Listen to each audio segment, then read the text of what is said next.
Not bad, but it's mainly the process to get to the resolution of this episode that I feel puts it down a few notches because this had all the elements of the previous seasons. The game, is still on a rapid pace, even though you can tell that quite a lot of these people are still safe. People are thinking about the future, there's more twists thrown into it, but it's done in such a way that it's not too complicated, it's still easy to follow, nothing unprecedented and all that stuff, but then a couple of the interactions that we get at Tribal, and then why everyone ended up doing what they did, that kind of gets to me, yeah. Okay. Jumping into this in detail, Nuku gets back from Tribal, but they don't really talk about Aubrey, because I guess there was nothing really to talk about, even though it does seem like, according to Rob Sesternino and Steven, that Aubrey was actually, being talked about to be voted out a little bit more than I perceived during the premiere when they were on the Mono tribe. And if I've been saying Mono this whole time, which I'm pretty sure is actually disease, sorry about that. I screw up with this all the time. Like, I don't even know if I'm saying Sean Connery right. Yeah. So then we end up having the second tribe switch, which was kind of expected given how this was an all-star season. So if they're going to do two tribe switches, it's pretty precedented because the only time they haven't done two tribe switches on an all-star season was HVV, and the popular theory for that is it's because the tribes' names were in English. When had they, I think, done the Samoan names for those things, maybe it could have worked. I don't know. Okay. So then we end up with what seems to be happening a lot on this show. Well, you've got one tribe that appears to actually be fairly well off in terms of challenge people, and then you've got the other tribe, the third iteration is the right word for Nuku, but even though they've got a couple of nice athletic people, Ozzy, Andrea, and I don't think they got any huge weaklings other than Jeff Varner and Sandra, you just get the idea that they're not going to do too well at these challenges, at least as of right now, yeah, so it's amazing how that keeps happening a good amount of times, but I don't know. Right. And one thing that Dalton Ross brought up was that I do find it interesting how it seems like a lot of times they actually are picky about making sure the tribes end up with the same amount of gender members, on certain times, but other times like this, they aren't really that picky. I find that real interesting. Yeah, okay. And then we've got the interesting Exile Island twist bit, where Debbie is actually getting fairly well fed for once. She can relax for a while, and then Cochran ends up being the returning player who shows up and gives her advantages and advice. Well, it is kind of fitting, I guess, because Big Brother Canada uses Ian as the mentor, at least he has been for a few seasons. Now, I haven't seen the fifth season, although I would be surprised if it's over now, because usually it ends after a season of Survivor, if memory serves. So, it's like kind of the nerd people, to a degree, right? And, given how this is about, game changers, he's someone who kind of fits the theme because, his first time he had no business being out there, but then the second time, for whatever reason, something clicked in his mind and he was actually able to really change himself up. So, you can argue it works, yeah, even though there are other people that would have worked like that, because Boston Rob at an April Fool's prank made it seem like he was the one that would be showing up, but he does kind of fit it given how much he changed his gameplay from his odd appearances on the show, meaning his first and third, right? And as for those advantages, that was pretty interesting, although everyone seems to have a different theory, because Dalton Ross and Jeff disagree. Rob Sesternino definitely said something, although I can't remember because I'm sure I'm going to mix it up. Me, I was just basically thinking, don't take the challenge bit because something tells me that that's not actually going to matter at all. You should take one of the other two so it can be focused on your game and yours alone. So she goes for the extra vote, which on the surface level I guess makes sense, but given how these things have been proven to be either useless or actually negative for the people that holds them, yeah, it's not going to help them out that much, but at least this explains, how they have the, not, what do I want to call this, gameplay advantage, for lack of a better term? I don't know. So as for interactions on the new Mana tribe, I got a little bit nervous for Brad and Sierra there because I got the idea that they could potentially be on the outs, even though there were a few other original Nuku members there, I think.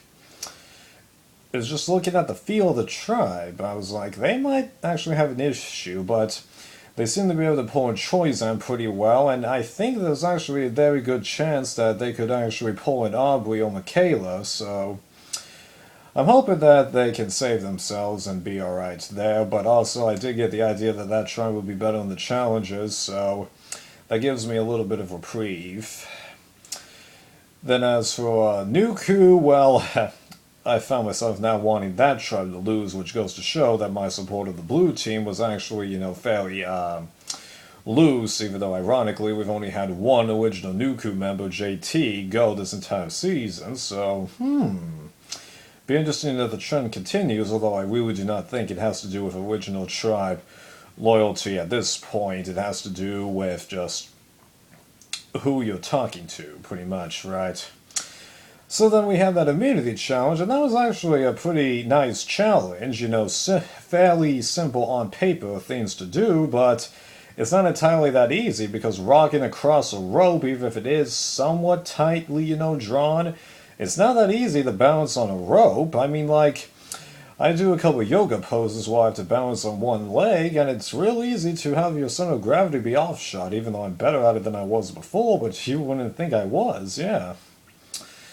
And then that puzzle bit. Well, Jeff's like, this is one of the fastest puzzle bits in the history of the show. Well, here's the thing. There's quite a lot of puzzles that you guys have on the show that if you just get lucky with putting two pieces in, the rest of it just, kind of falls in together. Because, like, that final 7 immunity challenge in Cambodia, Spencer got lucky in that the very first piece, which was the big one that he set there, he could visualize instantly how the other pieces would fall in, really. It's like, a word scramble, because write the word legend on a piece of paper. Now put those letters into a country. I couldn't do that even when I had a list of multiple choices, but many people will be able to do that. I got that from an IQ test. There were a couple of other similar scrambles, like multiplying bits that I was able to figure out pretty quickly, so, Right. So I was glad that Anuku lost. Oh yeah, and then there's Tai finding idols. Well, the first one, that was a given that he would find it. Then as for the second one, Dalton Ross was kind of criticizing this, but they had already hid the first idol, before JT, was voted out with his idol bit. And given how, if memory serves, all the idols that have been on Nuku or Mana have been at camp, they're continuing the precinct precedent there, so it's not totally worth complaining about. Now, they could have done well, put it someplace else, but I don't know. I really don't think that it's worth thinking too hard about it. It's got to stand out as being obvious that they're doing something wrong, like with a Caramon. Right, although I don't think we're going to get a repeat of Caramon, thank God, right. So then it becomes, are they finally going to vote out Sandra because of her reputation, or is Tai going to do what I kept thinking would happen to him in a Ko-Ron, be voted out with idols in his pocket? Because given how he has a tougher time being deceitful, he lets Sandra know that she's in the hot seat, even though it's to be expected.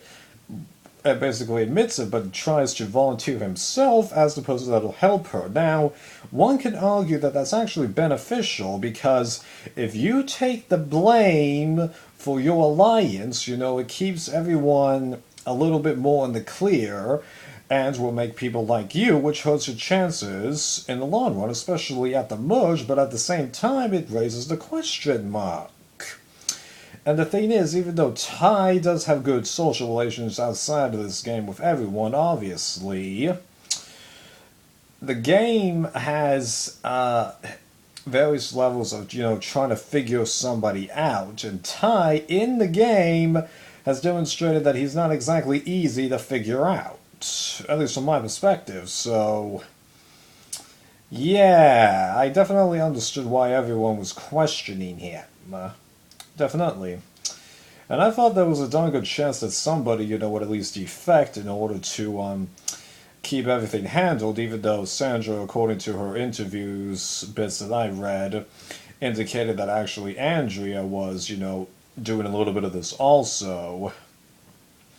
And actually, Sandra ended up pointing out that there was actually a decent chance that the second Dooku tribe actually did kill one of the goats. So, that's interesting. Right.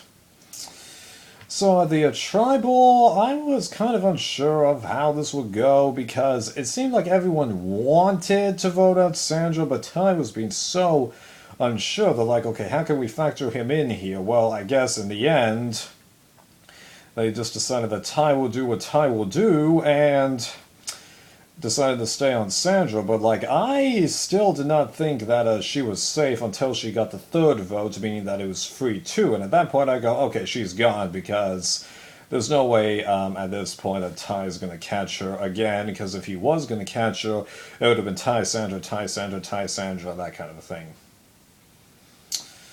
Right, and then as for the teaser for next week, well, at least to me thinking that Mana is going to lose, but they don't necessarily have to lose.